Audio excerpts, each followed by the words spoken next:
How's it going, guys? A week ago, I launched an AI thumbnail tool to help small creators make better thumbnails, and I thought people were going to be pretty excited about it, but I definitely missed the mark. If you open up Twitter, you know what I'm talking about. And so I read all your guys' feedback, and I've been thinking a lot about it. And so we just enacted some changes that I think you guys will find positive. And so going forward, there is no AI thumbnail tool. Anyone from now on that signs up for ViewStats Pro, there will not be the AI thumbnail tool. It just doesn't exist. We pulled it down. And on top of that, I wanted to go one step further to really show artists out there that I care. If you go on viewstats.com under our more tools section, it will say hire thumbnail artists. And if you click that, it'll take you to a page of artist portfolios where you can commission a real thumbnail artist to make you a real thumbnail. So I care more than any of you could ever imagine about the YouTube community. I mean, obviously I'm the biggest YouTuber in the world, and I don't take that responsibility lightly. And so, it deeply makes me sad when I do something that, people in the community are upset by. And I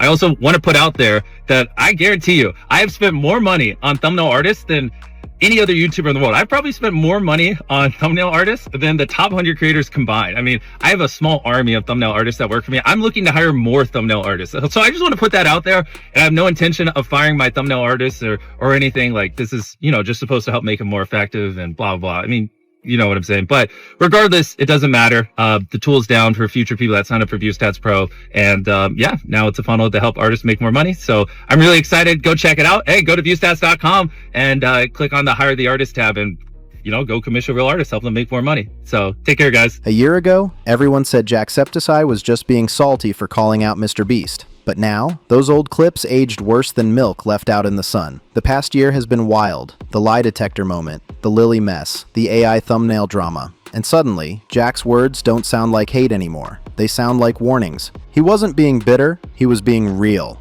Jack was calling out what so many creators were too scared to say, that YouTube stopped feeling like a passion game and started looking like a profit factory. He pointed at the fake smiles behind the thumbnails, the clickbait for extra views, the merch pushed like snake oil, and the obsession with numbers over people. That's not content anymore. That's a corporate machine wearing a hoodie. It all kicked off with that infamous lie detector moment. The setup looked like a joke, but the tension in that room, whew, you could feel it through the screen. Now, Jack, completely unrelated question. Do you like MrBeast? Number. Do you think MrBeast ruined YouTube? Yes, ouch. That wasn't banter. That was a truth bomb disguised as a punchline. The awkward laughter after said it all. Jack didn't believe MrBeast was out here having fun riding yachts or handing out millions. He saw someone stuck chasing perfection for clicks. When he said, I don't know if he had fun doing those videos, it hit deep. It wasn't about jealousy, it was about burnout, pressure, and losing the soul of creating. People brushed it off like harmless humor, but now that the algorithm's running the show, it's clear. Jack wasn't trolling. He was telling the truth. YouTube's heartbeat shifted from make cool stuff with your friends to optimize, monetize, and dominate. And that's when everything changed. It's not a crime to blow up, expand, and make serious money. But when a platform's North Star turns into grow at any cost, something breaks. Suddenly, creators aren't chasing passion, they're chasing metrics. Jack never said money was evil. His whole point was that when cash becomes the only compass, creativity starts looking like math homework. Every video becomes a formula instead of a vibe. The algorithm doesn't reward heart anymore, it rewards spectacle. Everyone's out here, reverse engineering thumbnails, obsessing over click rates, retention graphs, and audience drop-offs like it's Wall Street. What used to be friends laughing behind a camera now feels like boardroom analytics. That's what Jack meant by ruined. Not destroyed, but hollowed out. Then MrBeast clapped back with that viral tweet, basically saying, so I ruined YouTube because I reinvested, did good, and worked nonstop for 14 years? And honestly, no one was accusing him of being some Lambo-chasing influencer. Jack wasn't hating on the hustle. He was calling out the spend-to-spend mindset, where every dollar goes back into a bigger stunt, a flashier project, just to top the last one. Growth becomes the brand, and the brand becomes the obsession. And then came Lunchly, the perfect storm of internet empire meets grocery store chaos. MrBeast, KSI, and Logan Paul, three mega creators turned businessmen, teamed up to speedrun the snack aisle with a healthier take on Lunchables. The branding, fire, the packaging, slick, but the message, messy. They pitched it as better for kids, with Prime Mini drinks and Feastables bars tucked inside. But when people flipped the box over a span of a decade, a lot of people are very short-term sighted, but as long as you're innovating, adapting, reinvesting, I think if you do it intelligently. Imagine like you're on 9 years, still no one gives a shit about your channel, and you're like, one more year. Here we go. One more year. Here we go. But MrBeast told me I gotta innovate and I gotta be intelligent. Oh, my life has passed before me. I'm gonna die alone. I'm so close. One more year.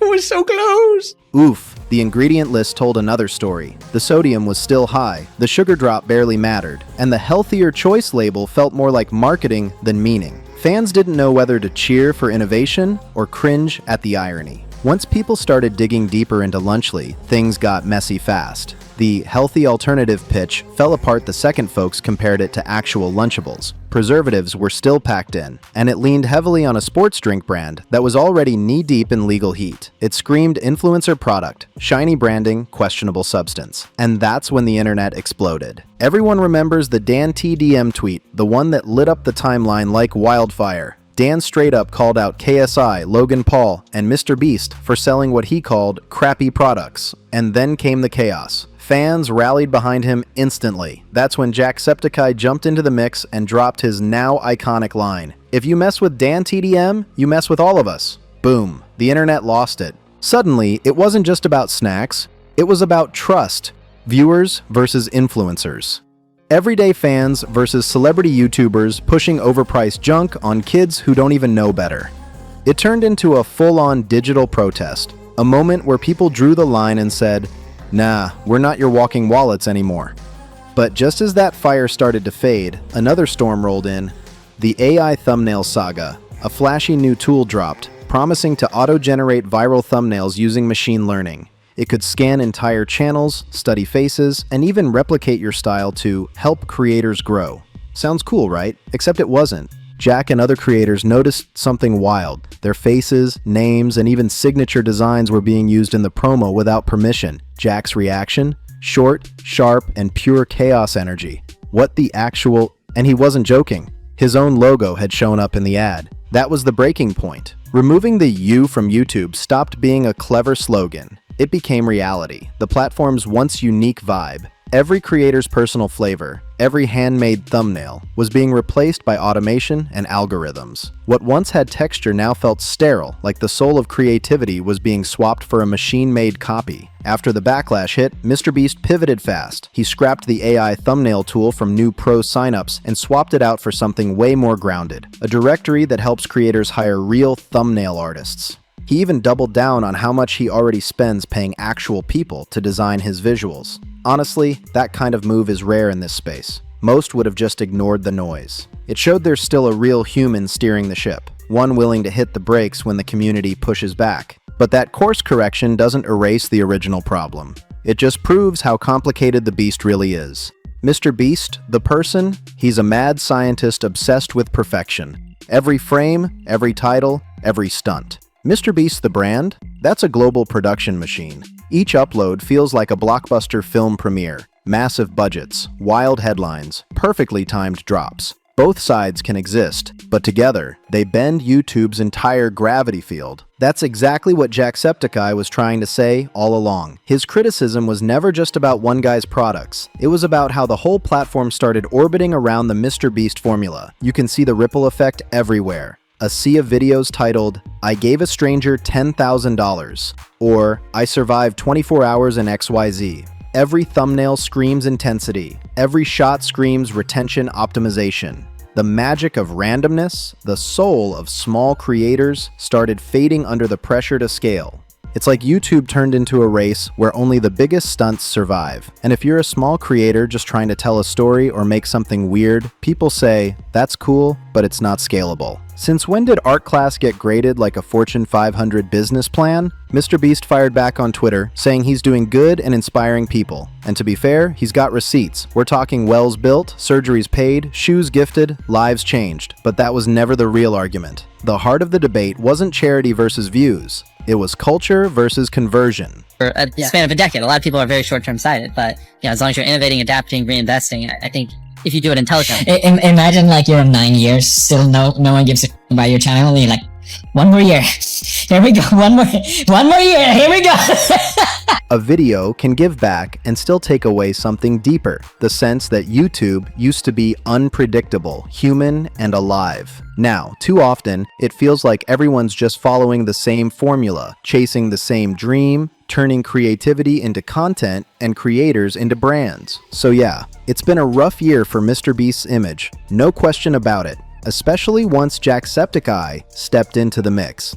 It all started with that lie detector clip, where Jack basically said the quiet part out loud, that YouTube should prioritize originality over obsession with views and brand deals. Then came the Lunchly fiasco, where creators were out here trying to sell healthy snacks that weren't even healthy. And fans, plus OG YouTubers like Dan TDM and Jack himself, clapped back hard. The internet united behind them like, we're done being sold nonsense. Then came the AI thumbnail disaster. Nobody really knew what MrBeast was thinking with that rollout, but the reaction was instant and brutal. Fans and creators shredded it, and to his credit, he listened, pulled the plug, switched gears, and gave credit back to the real artists. It was messy, but at least he showed he could still course correct when things got out of hand. So no, it's not about MrBeast being evil, it's about YouTube evolving in his image and not realizing what that really means. The platform saw his success and copied it like gospel. Suddenly, every creator was trying to outbeast MrBeast. The weird, slow, artsy stuff got buried, while the loud, viral, money-fueled videos took over. Jack's frustration wasn't personal beef. It was about what YouTube's soul was turning into. To be fair, Jimmy didn't just sit back. He fixed the AI mess, built systems to pay real people, and kept funding insane levels of charity work that even billion-dollar corporations won't touch. He's still doing good, that's undeniable. Meanwhile, Jack remains the exact opposite. Still that guy who just hits record, plays, jokes, and burns out on camera without pretending to be something he's not. There's no fake hype, no team of 100 editors, no fake smiles.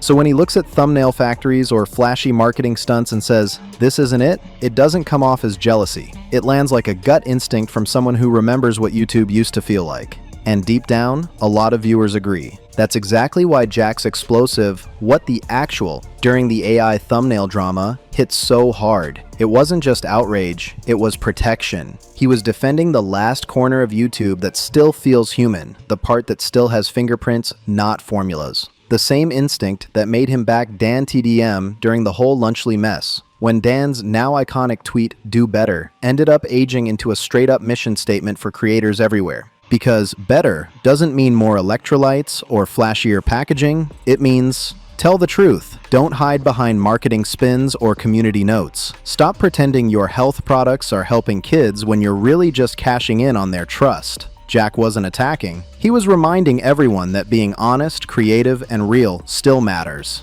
And to be fair, MrBeast isn't going anywhere. His empire's too massive to crumble from a few controversies. He'll keep breaking records, giving away millions, and pulling off jaw-dropping stunts. He's built for that spotlight, and he's still the biggest YouTuber of our time. But this whole saga, it wasn't about tearing him down. It was about making sure he doesn't become the only language the site speaks. A year later, it's wild how right Jacksepticeye turned out to be. His YouTube-traded soul for scale hit way deeper than anyone realized. And the past year's chaos, from the snack scandals to the AI factory moments, literally proved his point. Jack wasn't calling for MrBeast to flop, he was calling for the rest of us not to forget what made YouTube fun before it became a product catalog.